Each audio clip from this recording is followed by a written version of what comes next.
জেনপাস Yuji 2024 পরীক্ষার paper 1-এর biology category 1 এবং category 2 এর প্রশ্ন উত্তরগুলো তোমরা দেখে নাও। একদম সঠিক উত্তর তোমরা পেয়ে যাবে। দেখো 41 নম্বর যে প্রশ্ন, জৈবিক নাইট্রোজেন স্থায়ীকরণ প্রক্রিয়ায় নিম্নলিখিত কোনটি প্রয়োজন? তামা, জিঙ্ক, ম্যাঙ্গানিজ, মলিবডেনাম। এখানে সঠিক উত্তর হয়ে যাবে অপশান ডি, মলিবডেনাম। তারপর দেখো যে সমীকরণটি এক্সপোনেনশিয়াল পপুলেশন বৃদ্ধি ইঙ্গিত করে তা হলো কি? এখানে সঠিক উত্তর হবে অপশান সি, ডিএনডিটি = আরএন। তারপর দেখো এমআরএনএ থেকে সিডিএনএ নিম্নলিখিত কোনটির সাহায্যে প্রতিলিপিকরণ? এটার সঠিক উত্তর হয়ে যাবে অপশান বি, রিভার্স ট্রান্সক্রিপ্টেজ। তারপর 44 নম্বর প্রশ্ন দেখো, 44 নম্বর প্রশ্ন, নিম্নলিখিত গ্লুকোজ পরিবহনকারীদের মধ্যে কোনটি ইনসুলিন নির্ভর? GLUT2, GLUT3, GLUT4, GLUT1। এটা সঠিক উত্তর হবে অপশান সি, GLUT4। তারপর দেখো 45 নম্বর যে প্রশ্ন, সিস্টেমা ন্যাচুরালি বইটির লেখক কে?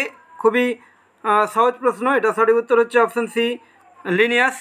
তারপর দেখো ক্ষুদ্রাকৃতি এক্সট্রা ক্রোমোজোমাল চক্রাকার স্বপ্রজননশীল ডিএনএ অণুগুলি যা ব্যাকটেরিয়ার মধ্যে দেখা যায় কী হবে?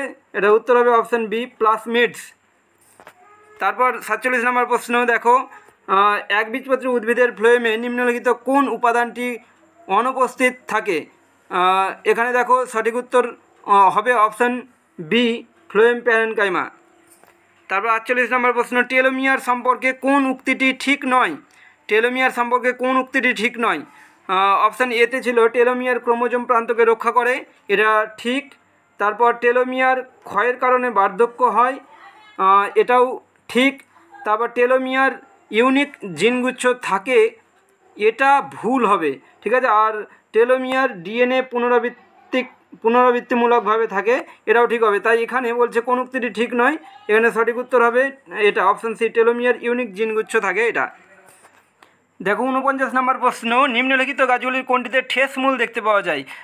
ম্যাঙ্গিফেরা ইন্ডিকা অর্থাৎ আম গাছ, তারপর ওরাইজা স্যাটিভা ধান গাছ, ফাইকাস বেঙ্গালেন্সিস অর্থাৎ বট গাছ, তারপর প্যান্ডানাস টেক্টোরিয়াস অর্থাৎ কেয়া গাছ। তো এখানে সঠিক উত্তর হয়ে যাবে ঠেস মূল দেখা যায় প্যান্ডানাস টেক্টোরিয়াস অর্থাৎ কেয়া গাছে হচ্ছে ঠেস মূল দেখা যায়। আর বট গাছের যে মূলটা থাকে সেটা হচ্ছে বট গাছে যেগুলো বেরোয় কাণ্ড দিয়ে সেটাকে ঝুড়ি বলা হয়। তারপর দেখো 50 নম্বর প্রশ্ন, ড্যাশ মিশ্রিত খাদ্য গ্রহণ করলে ইটাই রোগ হয়? ইটাই রোগ খুবই সহজ প্রশ্ন এবং গুরুত্বপূর্ণ প্রশ্ন বটে, এটা উত্তর হয়ে যাবে অপশান বি, ক্যাডমিয়াম। তারপর দেখো প্রশ্ন 51 নম্বর, পুষ্টি পদার্থের সিমপ্লাস্টিক পরিবহন যার মধ্যে দিয়ে হয়ে থাকে এটা সঠিক উত্তর হয়ে যাবে অপশান বি, প্লাজমোডেসমাটা। তারপর 52 নম্বর প্রশ্ন দেখো, নিম্নলিখিত কোনটির প্রতি লাইকেন সর্বাধিক সংবেদনশীল? তেজস্ক্রিয় দূষণ, জল দূষণ, ভারী বায়ু দূষণ। এটা হবে কি? এটা হবে হচ্ছে বায়ু দূষণ। তারপর 53 নম্বর প্রশ্ন দেখো, গ্রাম পজিটিভ ব্যাকটেরিয়ার কোষ প্রাচীর সাধারণত যার দ্বারা গঠিত হয়? কী দ্বারা গঠিত হবে? কাইটিন, সেলুলোজ ও হেমিসেলুলোজ, পেপটাইড ও গ্লাইকান ও টিকোইক অ্যাসিড, লাইপো পলিস্যাকারাইড। এটা সঠিক উত্তর হয়ে যাবে কি বলো তো? এটা সঠিক উত্তর হবে অপশান সি, পেপটাইডোগ্লাইকন ও টিকোইক অ্যাসিড। তারপর দেখো নিচের কোন প্রাণীটির বক্ষ ও তলপেটের মাঝে মধ্যচ্ছদা থাকে? তিমি, পায়রা, সাপ, ব্যাঙ। এটা সঠিক উত্তর হবে অপশান এ, তিমি। তারপর 55 নম্বর প্রশ্ন, ক্যালাস থেকে বিভিন্ন অঙ্গ প্রত্যঙ্গ উৎপন্ন করতে যে দুটি হরমোন প্রয়োজন তা হলো কি? এটা সঠিক উত্তর হয়ে যাবে অক্সিন ও সাইটোকাইনিন। তারপর দেখো ক্যাটাগরি 1 55 পর্যন্ত ছিল। এবার ক্যাটাগরি 2 এর প্রশ্ন উত্তরগুলো দেখে নাও, যেখানে একাধিক অপশান সঠিক হবে। আর ক্যাটাগরি 2তে তোমরা জানো যেখানে কোনো নেগেটিভ মার্ক নেই। দেখো 56 নম্বর প্রশ্ন, হিস্টোন প্রোটিন সম্বন্ধে সঠিক উত্তরগুলি চিহ্নিত করো। ইহা অম্ল প্রকৃতির, ডিএনএকে ঘন সন্নিহিত হতে সাহায্য করে, ইহা ধনাত্মক, ইহা সাধারণত অ্যারোমেটিক অ্যামাইনো অ্যাসিড দ্বারা নির্মিত। এটা সঠিক উত্তর হবে কি? এটা হবে ডিএনএকে ঘন সন্নিহিত হতে সাহায্য করে আর ইহা ধনাত্মক, অপশান সি। তাহলে এখানে সঠিক উত্তর হয়ে যাবে অপশান বি এবং অপশান সি। তারপর 57 নম্বর প্রশ্ন দেখো, সঠিক বাক্যগুলি চিহ্নিত করো। এটা 57 নম্বর প্রশ্ন, গ্লুকোজ বা গ্যালাক্টোজ রিপ্রেসরকে যুক্ত করে নিষ্ক্রিয় রাখে। তারপর ল্যাকটোজের অনুপস্থিতিতে রিপ্রেসারের সাথে অপারেটর যুক্ত হয়, এটা সঠিক হবে অপশান বি। তারপর জেড জিন পারমিয়েজ কোড করে, তারপর যখন মাধ্যমে গ্লুকোজের তুলনায় ল্যাকটোজ বেশি তখন ল্যাক অপেরন সক্রিয় হয়। তো এখানে সঠিক উত্তর হবে এই যে অপশান ডি, এটাও হবে সঠিক।